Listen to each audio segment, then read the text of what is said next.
All right, buckle up, everybody, because today we are going deep, deep into the cognitive-theoretic model of the universe. Deep, deep, that's right. The CTMU. Otherwise known as Or the CTMU.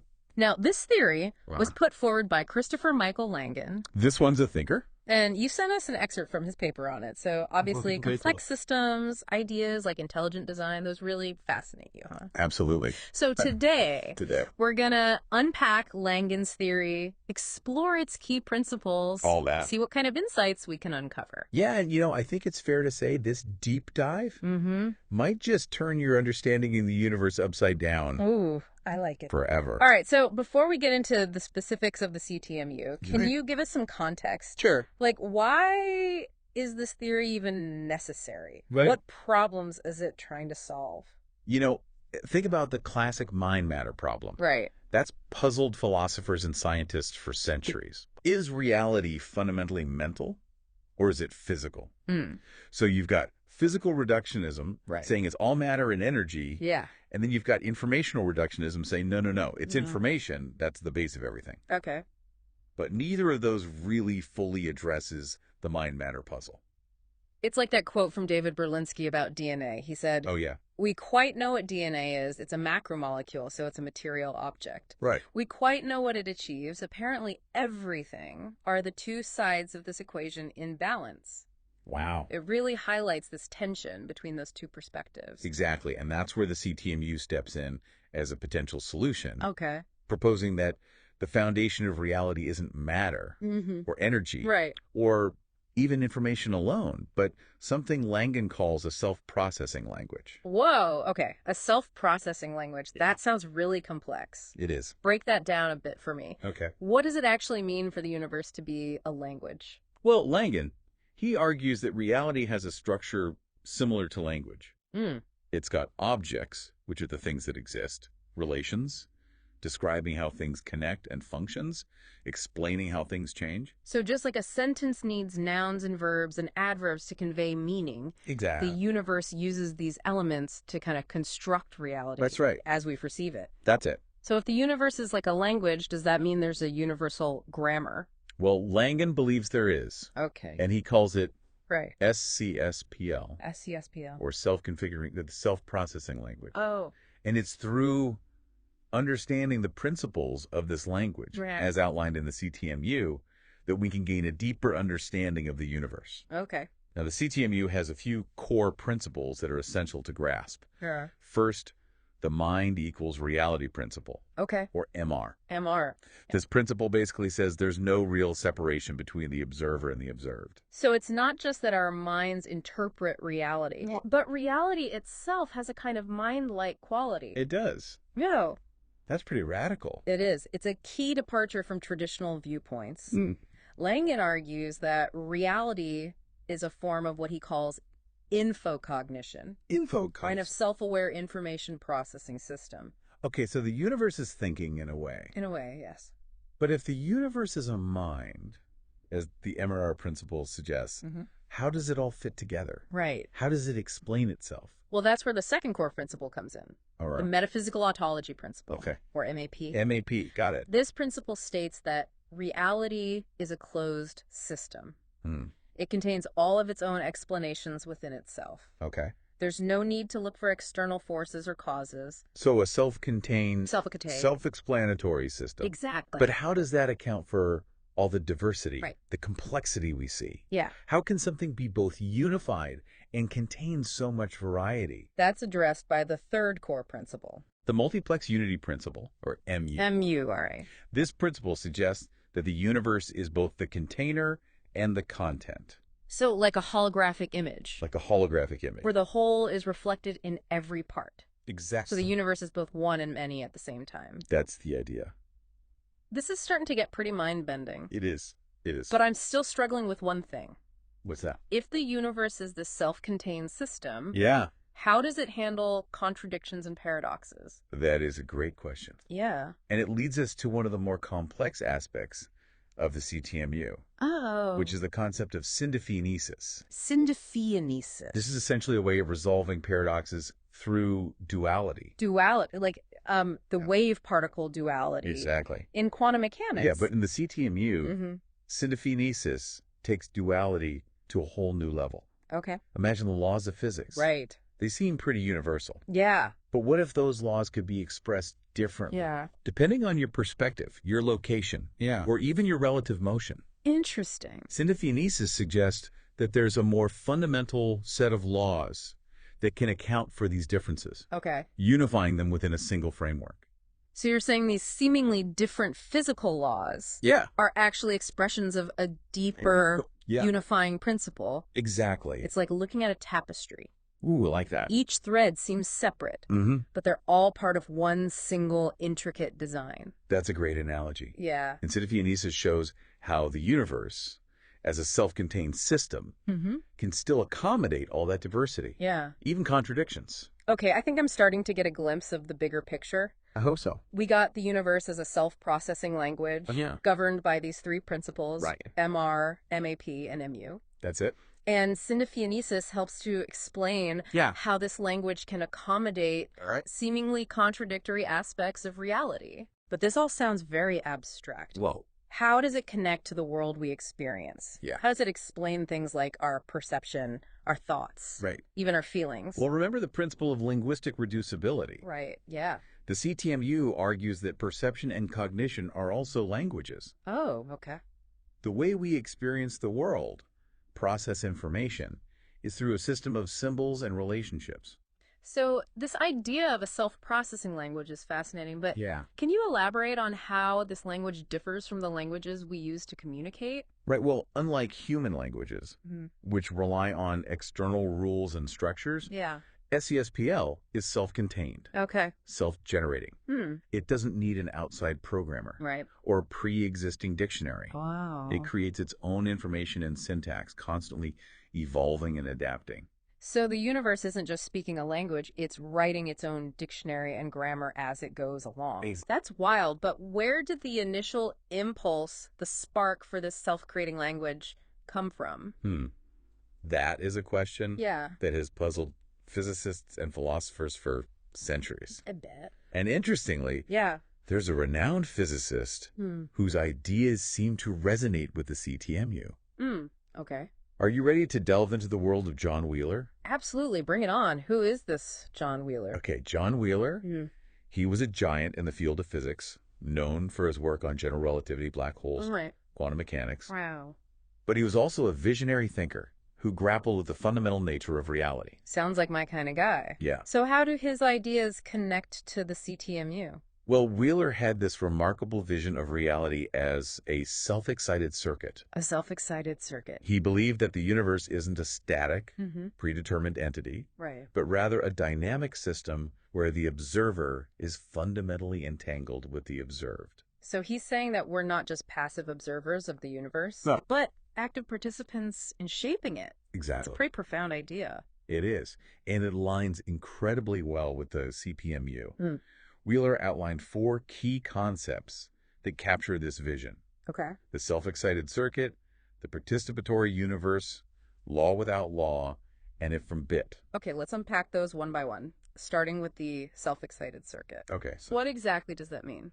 Imagine a loop where the laws of physics give rise to observers who, through their observations and interactions, generate information. Okay.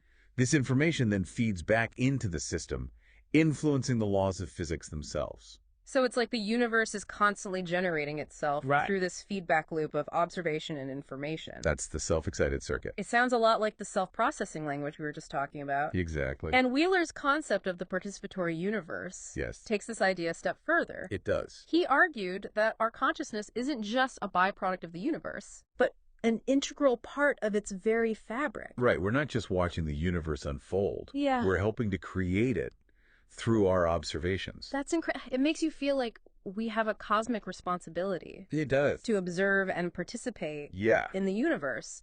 But if the universe is the self-excited circuit, as Wheeler suggests, how does the CTMU explain the nature of time within this system? Well, that's where the CTMU introduces a truly mind-bending concept. Conspansion. Expansion. It suggests that time isn't a simple linear progression, but a combination of expanding and shrinking. Conspansion. That sounds like something out of science fiction. It does, doesn't it? Can you explain that a bit further? Sure. I'm having trouble wrapping my head around it. Okay, think of it this way. Right. Imagine a balloon with dots drawn on it. As the balloon inflates, the dots appear to move farther apart. Right. Even though they haven't actually moved across the surface. Yeah. That's similar to how the universe's expansion, Okay. combined with the shrinking of objects within it, Right. creates the perception of accelerating expansion. So the universe isn't necessarily speeding up. Not necessarily. It's just that our yardstick is getting smaller. You got it. That's pretty ingenious. It is, isn't it? But if the universe is this self-contained system Yeah. governed by laws and principles, Right. does that mean we're just along for the ride? Mm. Is there any room for free will in the CTMU? That's where we get into one of the most fascinating and potentially controversial aspects of the CTMU. Right, hit me with it. Telic recursion. Telic recursion. This is where the universe not only evolves, but also learns from its evolution. Hold on, the universe is learning. In a way, yeah. Are we talking about some kind of cosmic consciousness here? Not necessarily consciousness as we understand it, but a process where the universe is constantly self-optimizing. Imagine it selecting from a vast array of possibilities to create the reality we experience. Wow. This process is guided by what Langan calls the telic principle. Okay, so the telic principle, it's kind of like a guiding force. It is, yes. But it doesn't dictate a specific outcome. Right. Think of it as a principle that pushes the universe towards greater complexity and something Langan calls generalized utility. Generalized utility. Like the universe is striving to become more interesting, more meaningful, more well-alive. This is really thought-provoking. It is. So the universe isn't random. Right. It's teleological, meaning it has a purpose or a goal. That's the idea. But wait a minute, doesn't this sound a lot like intelligent design? You're right. The CTMU does have some intriguing parallels with intelligent design theory. Interesting. I've always been fascinated by that idea, but I've also been skeptical of some of the arguments. I understand. So how does the CTMU address those? Well, one of the main criticisms of intelligent design is the question of how do you prove something is designed rather than just a product of random chance. Right, yeah. William Dembski, a prominent advocate for intelligent design. Right. He argued that information alone isn't enough to explain the complexity of life. Yeah. You need intelligence, a guiding hand. Right, like a random collection of letters won't magically form a Shakespearean sonnet. Exactly. You need a mind, a creative force, to craft those letters into something meaningful. That's right. So how does the CTMU address this? Well, the CTMU suggests that intelligence isn't something external to the universe, but is built into its very fabric. Okay. It's inherent in the self-processing language, in the telic recursion that drives the universe toward greater complexity and meaning. So the universe isn't just designed, it's self-designed. It's like a cosmic artist painting its own masterpiece. That's a good way to put it. But doesn't that still leave us with the question of where the language itself came from? Where did the rules for this self-processing system originate? That's a question that takes us to the very edge of what we can comprehend. I bet.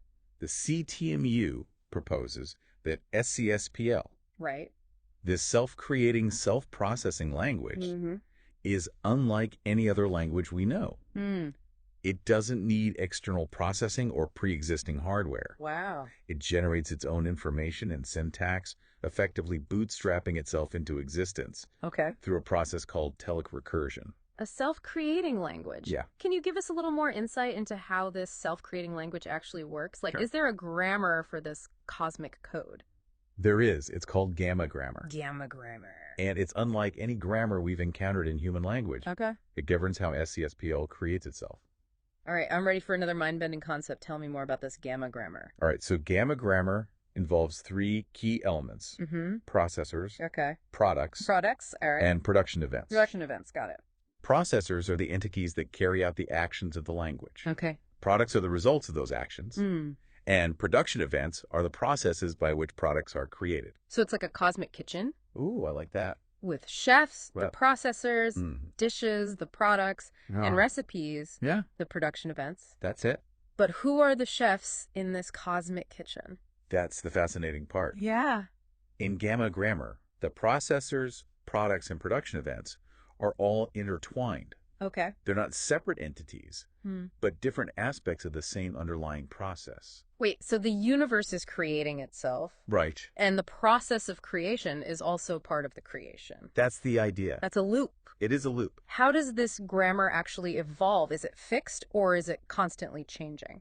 Well, that's where telic recursion comes back into play. Right. The universe learns from its own evolution, constantly refining its grammar to produce more complex and meaningful structures. So the universe is not only a self-creating language, but a self-editing language. Exactly. This is all incredibly intriguing. It is. But I have to ask, how does any of this relate to our everyday lives? Yeah. I mean, I'm all for exploring the mysteries of the universe. Right. But what does the CTMU have to say about our human experience? That's a great question, and it's one we'll explore further in the next part of our deep dive. Okay. We'll delve into the implications of the CTMU for our understanding of consciousness, free will, and the search for meaning in a universe that might be far more connected and purposeful than we ever imagined. I can't wait to dive back in. The CTMU is really giving me a whole new perspective on reality. I'm glad to hear that. Welcome back, everybody. Welcome back. Last time we were exploring the CTMU, this theory suggesting that the universe is a self-processing language. A self-processing language, that's right. We talked about some of its core principles like mind equals reality, metaphysical autology, and even delved into the mind-bending concept of syntophanesis. That was a tough one. Which explains how the universe reconciles contradictions. That's right. We also started to touch upon how this relates to our experience of the world. Yeah. So where do we go from here? Well, picking up where we left off, the CTMU offers some fascinating insights into the nature of consciousness. Okay. And free will. Ooh, this is where it gets really exciting for me. Two of the biggest mysteries that humans have grappled with for millennia. Absolutely. The idea of a universe that's self-aware and constantly evolving, it challenges everything we think we know about reality. It does. So how does the CTMU address consciousness? Right. Is it something unique to us humans, or is it a more fundamental property of the universe itself? That's a question that has baffled philosophers and scientists for ages. For sure.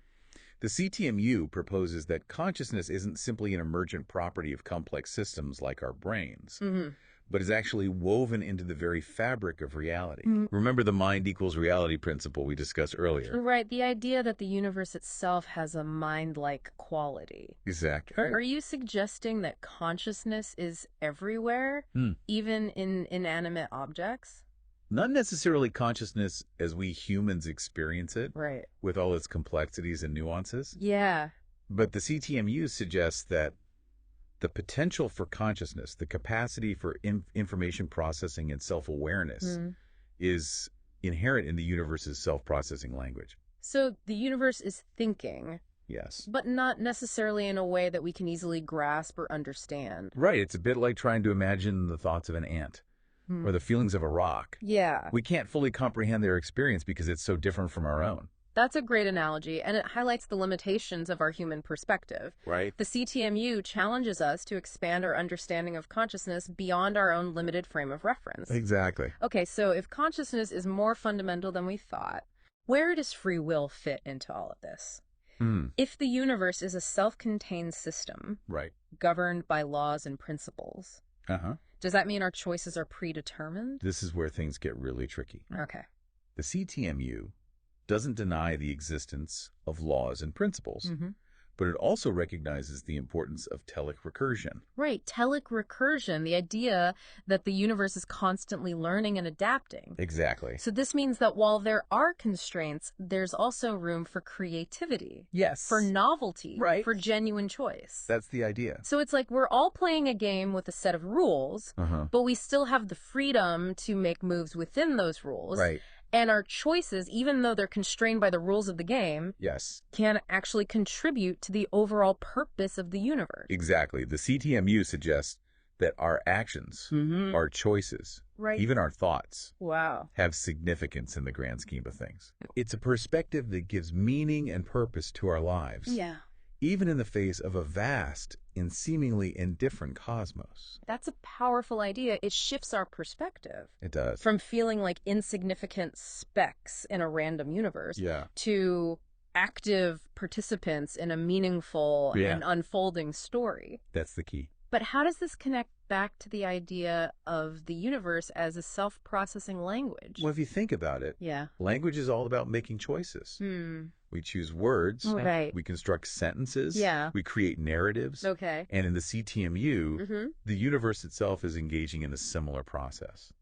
So it's constantly making choices. Yeah. Selecting from a vast array of possibilities to create the reality we experience. That's the idea. That's incredible. It is. So the universe is self-aware, self-optimizing. Right. What does that mean for us humans? Right. Where do we fit into this grand scheme? The CTMU suggests that we humans, with our capacity for self-awareness, creativity, and meaning-making, are playing a crucial role in the universe's evolution. So we're not just passive observers. We are not. We're active participants in the cosmic drama. Precisely. Our choices, our actions, and even our thoughts contribute to the universe's ongoing process of self-discovery and self-creation. Wow, that's a pretty big responsibility. That is. But it's also incredibly empowering. It is empowering because it suggests that we're not just puppets in some cosmic play, but active participants in a grand creative process. Our choices, our actions, even our thoughts have the power to shape the unfolding story of the universe. That's right.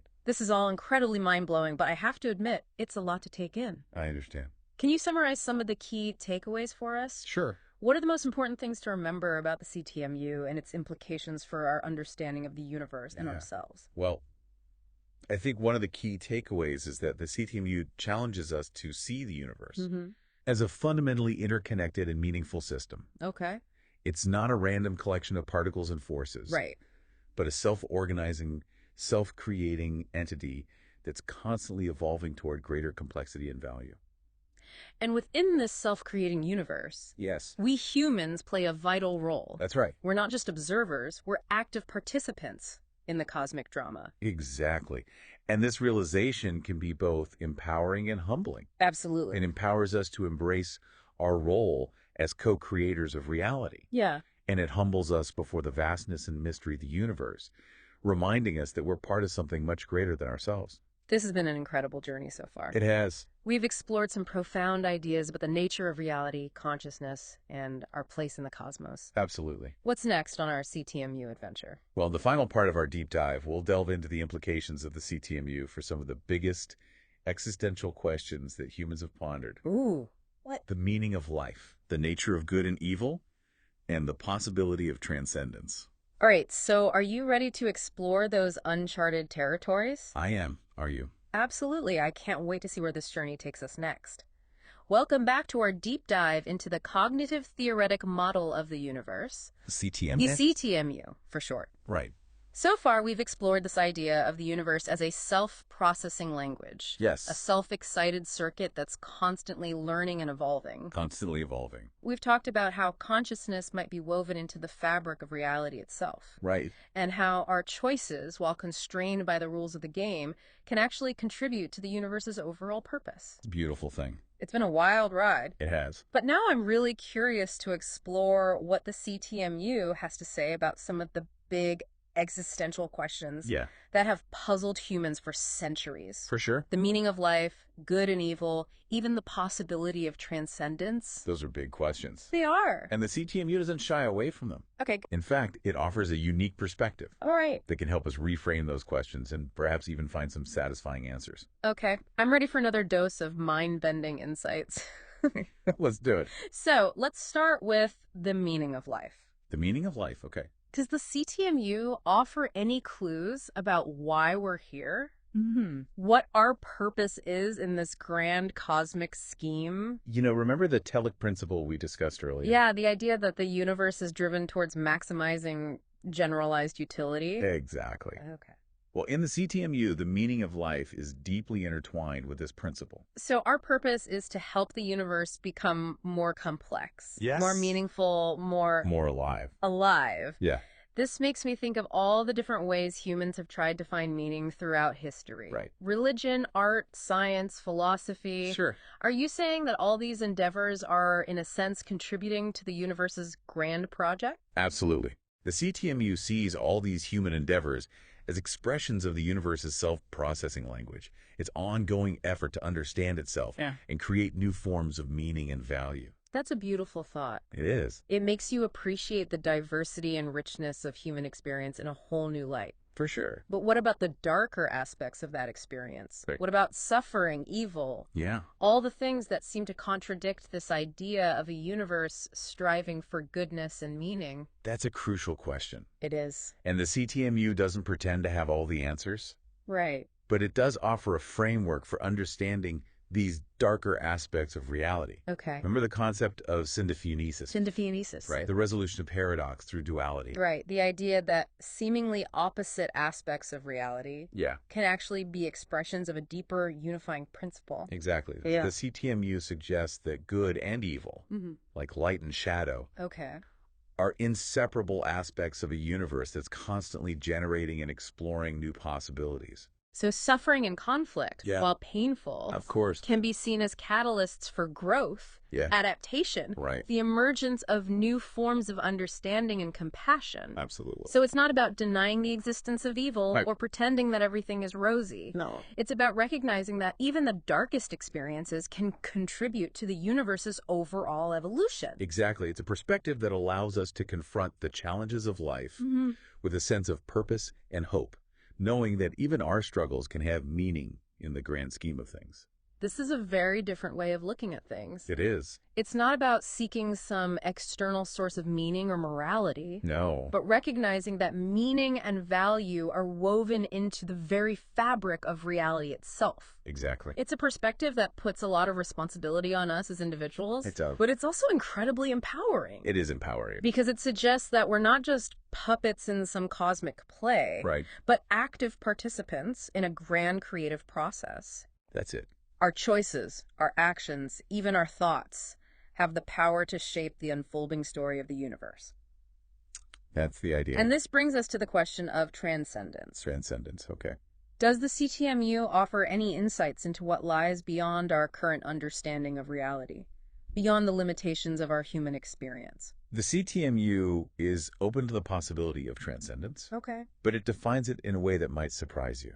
How so? It's not about escaping this reality or seeking some otherworldly realm. It's about expanding our consciousness, deepening our understanding, and realizing our full potential within this universe. So transcendence isn't about leaving this world behind, but about fully embracing it, exploring its depths, and realizing our interconnectedness with all that is. That's a beautiful way to put it. It is. The CTMU suggests that the true journey of transcendence is the journey of self-discovery, of realizing our interconnectedness with the universe and our role in its ongoing evolution. I like that. Well, this has been an incredible deep dive. It has. We've explored the mind-bending concepts of the CTMU, from the universe as a self-processing language to the role of consciousness, the meaning of life. It's challenged my assumptions, expanded my perspective, and left me with a sense of awe and wonder about the nature of reality. That's what it's all about. It really is. It's been a pleasure exploring these ideas with you. Likewise. The CTMU is a complex and challenging theory. It is. But it offers a profound and inspiring vision of the universe and our place within it. Absolutely. It encourages us to embrace the mystery, to explore the unknown, and to live our lives with a sense of purpose and meaning. And on that note, I think it's time to wrap up our deep dive into the cognitive-theoretic model of the universe. Thanks for joining us on this incredible journey of exploration.